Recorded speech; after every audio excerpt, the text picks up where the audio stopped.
Hello everyone, welcome to my channel. I hope आपने इससे पहले वाली दोनों वीडियो देखी होंगी और उसे अच्छे से समझा होगा। चलिए आज शुरू करते हैं संख्या पद्धति की तीसरी क्लास में कुछ नए टॉपिक्स को। तो यहाँ पे फर्स्ट टॉपिक है एन अंकीय बड़ी से बड़ी संख्या। तो एन अंकीय बड़ी से बड़ी संख्या मतलब जैसे कि अगर क्वेश्चन पूछा जाता है कि 4 अंकों की बड़ी से बड़ी संख्या और 4 अंकों की छोटी से छोटी संख्या का अंतर बताइए, तो वो हम इसी के सहारे सॉल्व करते हैं। तो उससे पहले हम जान लेते हैं कि बड़ी से बड़ी संख्या हम लिखते कैसे हैं और छोटी से छोटी संख्या कैसे लिखते हैं। तो चलिए शुरू करते हैं। एन अंकीय, एन का मतलब होता है कि आप एन की जगह पे कोई भी नंबर रख सकते हैं। N is equal to natural number, ये आपने पढ़ा होगा फर्स्ट क्लास में। यहाँ पर एन इज इक्वल टू अगर हम 1 रखें तो यहाँ पर हो जाएगा एक अंकीय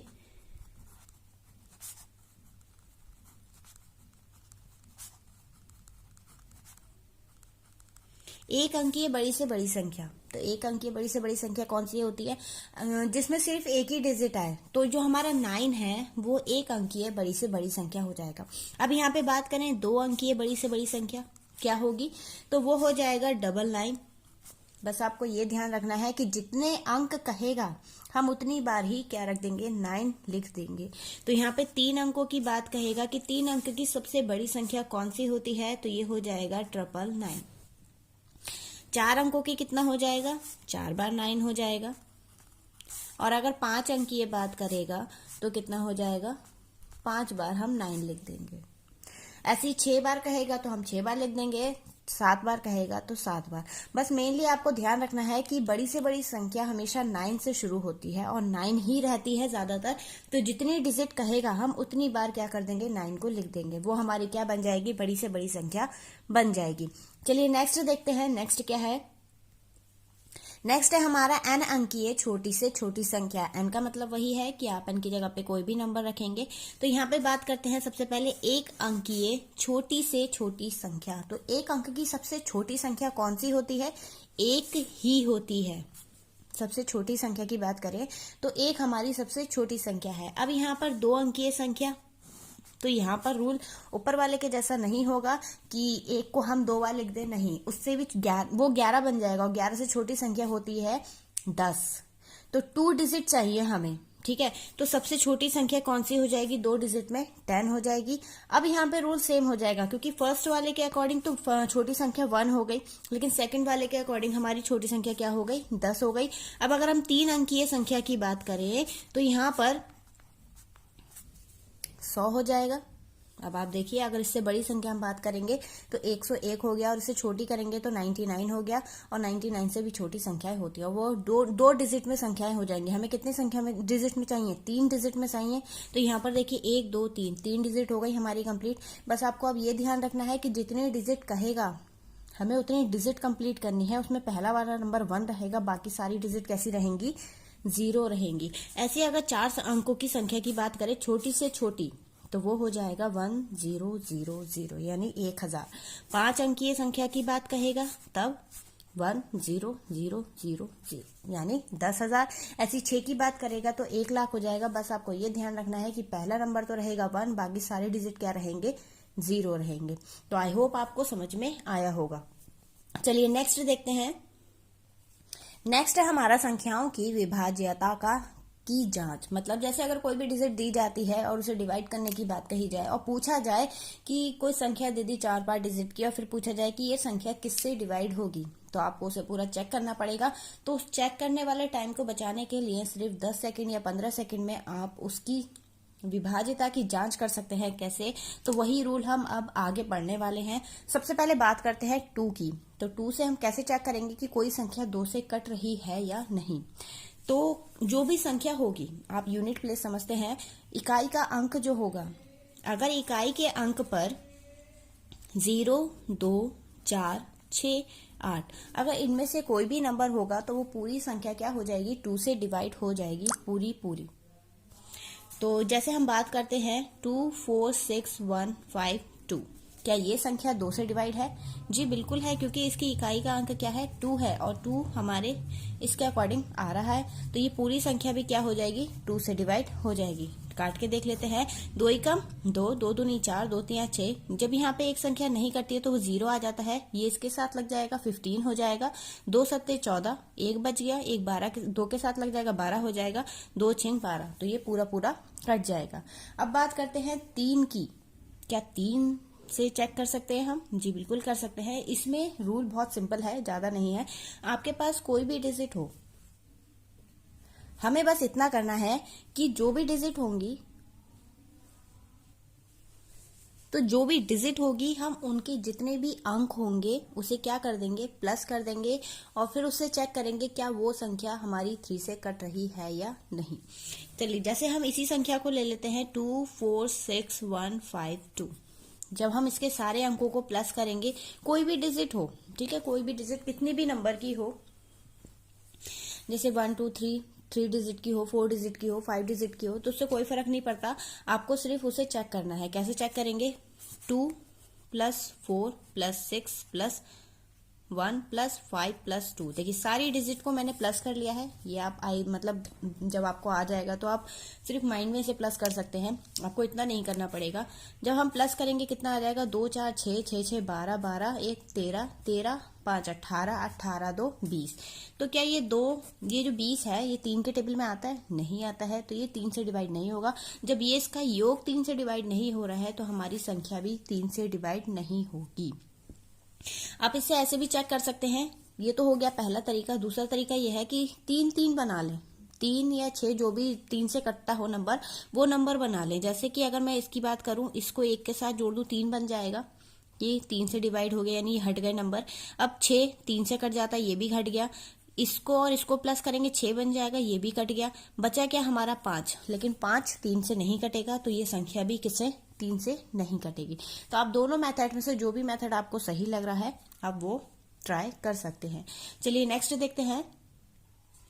4 से कैसे चेक करेंगे कि कोई संख्या 4 से कट रही है या नहीं। अब भैया 1 2 डिजिट मतलब 2 डिजिट की कोई नंबर होगा तो हम उसे आराम से चेक कर लेंगे, लेकिन अगर वही संख्या 5 से 6 डिजिट की होगी तो हम कहां तक डिवाइड करेंगे। इसीलिए 4 का हम कैसे चेक करेंगे? जैसे हमने मान लिया 432 842 और 0 ले लो, ठीक है। ये 2 से भी कट जाएगा, इसमें कोई शक नहीं है, लेकिन हमें चेक किससे करना है? 4 से। क्या 4 से डिवाइड हो रहा है? तो कैसे चेक करेंगे? यहाँ पर जो इसकी पूरी संख्या है, आपको पूरी संख्या नहीं देखनी है, आपको यहाँ पे सिर्फ इसकी लास्ट की 2 डिजिट देखनी है। लास्ट की 2 डिजिट जब देखेंगे आप, तो यहाँ पर अगर ये जो लास्ट की 2 डिजिट है वो अगर 4 से डिवाइड हो रहा है तो ये पूरी संख्या भी 4 से डिवाइड हो जाएगी। देखिए जैसे यहाँ पे 20 है, ठीक है, 20 है, 20 4 के टेबल में आता है तो ये 4 से डिवाइड हो जाएगा। तो हम इस पूरी संख्या को भी 4 से डिवाइड करके देख लेते हैं। 4 एकम 4, 4 अठे 32, 4 दूनी 8 और 4 एकम 4 और 4 पंजे 20। तो ये पूरी संख्या भी 4 से डिवाइड हो गई। तो आई होप आपको समझ में आया होगा। इसमें संख्या की डिजिट से कोई फर्क नहीं पड़ता है, लास्ट की 2 डिजिट देखनी है आपको, आगे चाहे जो भी संख्याएं बढ़ जाए। तो बस ये ध्यान रखना है कि लास्ट की 2 डिजिट चेक करनी है। हमें संख्याओं से मतलब नहीं है, हमें लास्ट की 2 डिजिट से मतलब है कि वो 4 से डिवाइड हो रही है या नहीं। देखिए 5 का रूल तो बिल्कुल सिंपल है। 5 में अगर लास्ट में 0 या 5 आ रहा है तो वो संख्या सीधे सीधे 5 से डिवाइड हो जाती है। जैसे हो गया 125, ये 5 से डिवाइड हो जाएगा क्योंकि इसके लास्ट में क्या आ रहा है? 5 आ रहा है। ये हो गया 170, तो ये भी 5 से डिवाइड हो जाएगा। क्यों? क्योंकि लास्ट में क्या आ रहा है? 0 आ रहा है। अब बात करते हैं 6।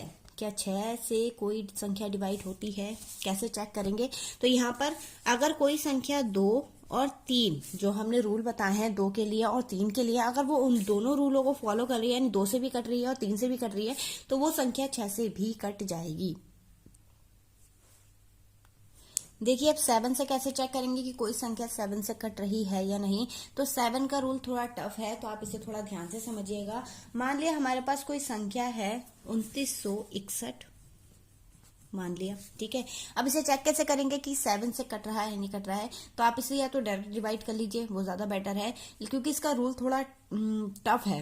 तो देख लेते हैं कैसे। जो ये संख्या है इसकी लास्ट की डिजिट, सिर्फ एक डिजिट लेंगे, उसे अलग कर लेंगे, बाकी को ऐसे लिखेंगे। ये 1 हो गया, इसमें से माइनस करना है। जब हम मल्टीप्लाई करेंगे कितना हो जाएगा? 2 एकम 2 और 296 में से जब 2 को माइनस करेंगे कितना आ जाएगा? 294। अब इसको एक बार और रिपीट करना है। जो ये संख्या है इसकी लास्ट के डिजिट को अलग कर देना है और 29 को अलग, यानी आगे वाली कितनी भी हो उन्हें अलग कर देना है, माइनस करना है और मल्टीप्लाई किससे करना है, 2 से मल्टीप्लाई करेंगे तो ये हो जाएगा 29 माइनस के 8, कितना आ जाएगा हमारा 21। हमने यूज करा है अगर वो वाली संख्या जो हमें मिली है।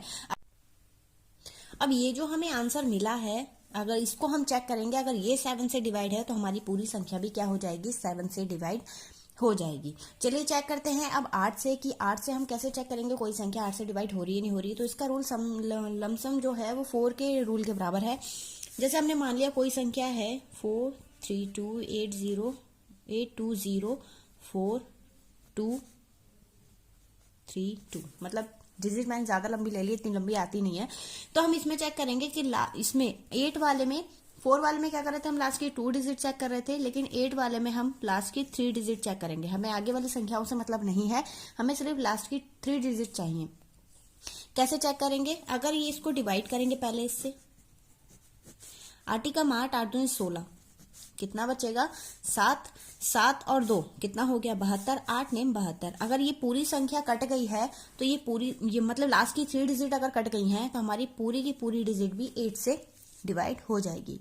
तो आई होप आपको समझ में आया होगा। चलिए 9th का रूल देख लेते हैं। 9th का रूल क्या है, 9th वाले में रूल ये 3 के जैसी है। इसमें भी कोई भी संख्या आपको दी जाएगी, जैसे 3 2 1 5 6 7 3, अगर इन सबको प्लस करेंगे 3 + 2 + 1 + 5 + 6 + 7 + 3, इनका योग अगर 9 से डिवाइड हो जाएगा तो संख्या भी 9 से डिवाइड हो जाएगी।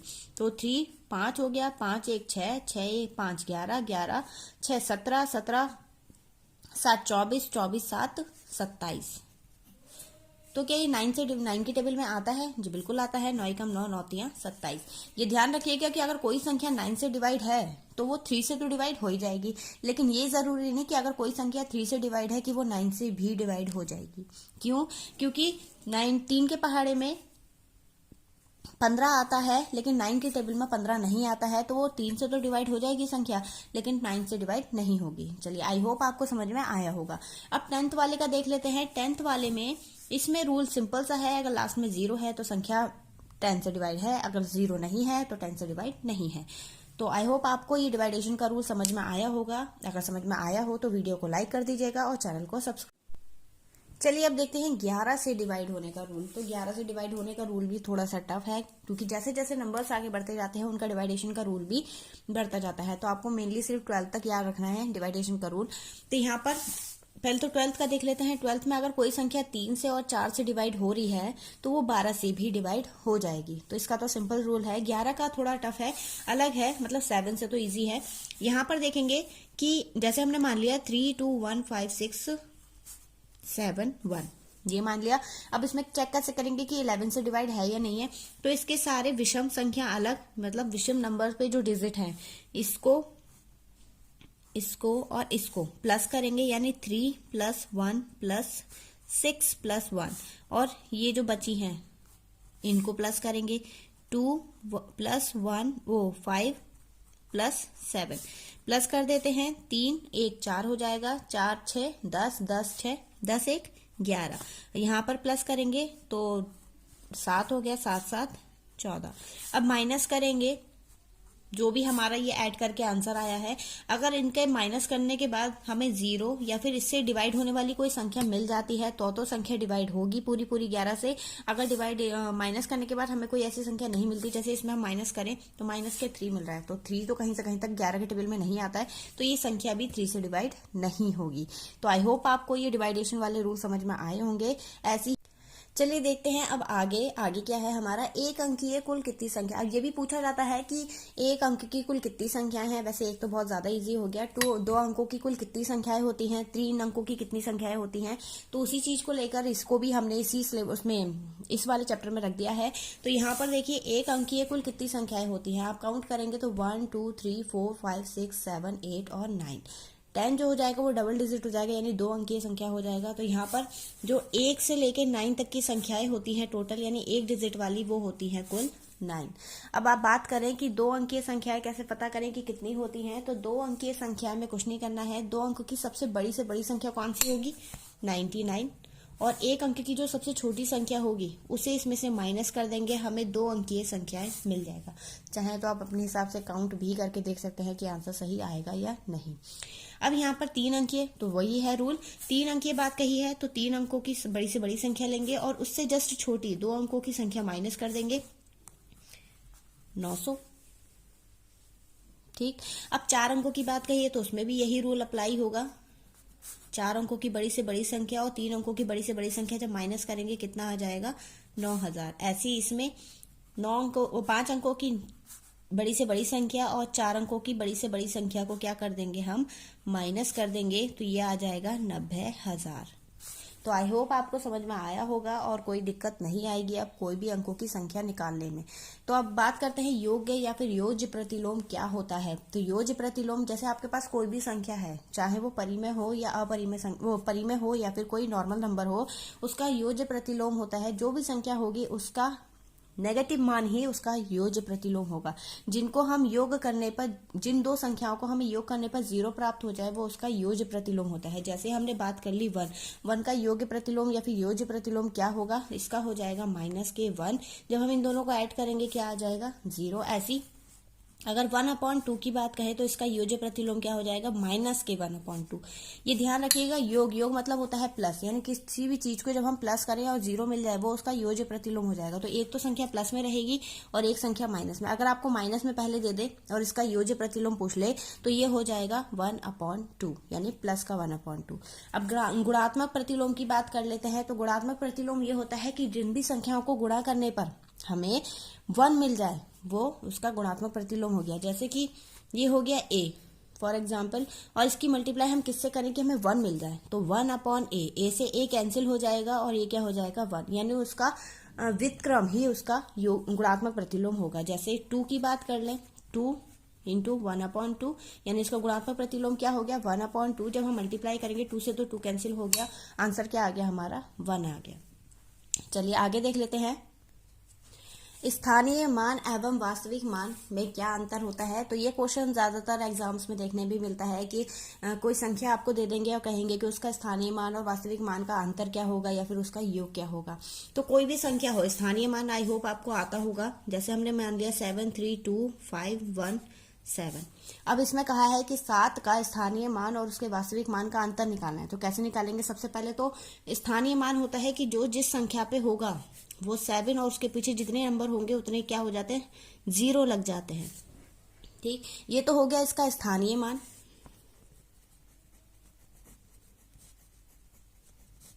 लेकिन अगर वास्तविक मान की बात कही जाए तो वास्तविक मान इसका खुद का यही होगा, यानी 7 का 7 ही रहेगा वास्तविक मान।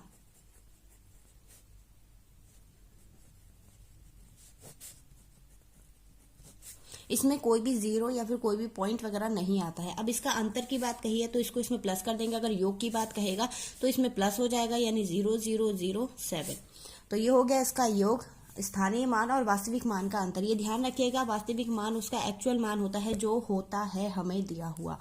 बाकी स्थानीय मान में पीछे क्या हो जाते हैं, 0 लग जाते हैं। अब बात कर लेते हैं औसत की। तो औसत क्या होता है, जब आपको कोई भी संख्या दी जाए, कोई भी संख्या, जितनी भी संख्या दी जाए उसका औसत निकालने के लिए कहा जाए। जैसे हमें दिया गया है 1 2 3 4, इन संख्याओं का औसत निकालना है। कैसे निकालेंगे, कितनी संख्याएं हमारे पास, 1 2 3 4, तो नीचे तो आ जाएगा 4 और इन सबको कर देंगे प्लस। प्लस करेंगे कितना हो जाएगा, 4 4 8 10, 10/4 औसत निकलेगा कितना, 4 दूनी 8 और 4 पंजे 20, यानी 2.5। ऐसी अगर डिजिट ज्यादा संख्याएं हो जाए, जैसे इसके आगे और संख्या बढ़ा दो कि 5 हो गया, 6 हो गया, 7 हो गया, तो उतनी ही संख्या नीचे आ जाएंगे, 1 2 3 4 5 6 7। तो नीचे 4 की जगह पर अब क्या आ जाएगा, 7 आ जाएगा और ऊपर इन सभी संख्याओं को प्लस कर देंगे और डिवाइड कर देंगे, वही उसका क्या निकल कर आ जाएगा, औसत निकल कर आ जाएगा। अब बात करते हैं इकाई के अंक की। तो इकाई का अंक क्या होता है, इकाई का अंक जैसे पूछा जाता है, कई संख्याएं दे दी हमें, 3 × 4 344 इंटू 513 इंटू 166। इकाई का अंक यानी इकाई के अंक पे जो आना है गुणा करके बस वो बताना है। तो हम सिर्फ इसके इकाई के अंक की ही मल्टीप्लाई करेंगे, यानी 6 या 18, और 18 में भी सिर्फ 8 को लेंगे, 8 चौक 32, यानी इकाई का अंक हमारा क्या आएगा, 2 आएगा। तो आई होप आपको समझ में आया होगा। अगर अच्छी लगी हो वीडियो तो वीडियो को लाइक कर दीजिएगा, और ऐसी ही और ज़्यादा वीडियोज़ के लिए चैनल को सब्सक्राइब कर लीजिएगा। Thank you.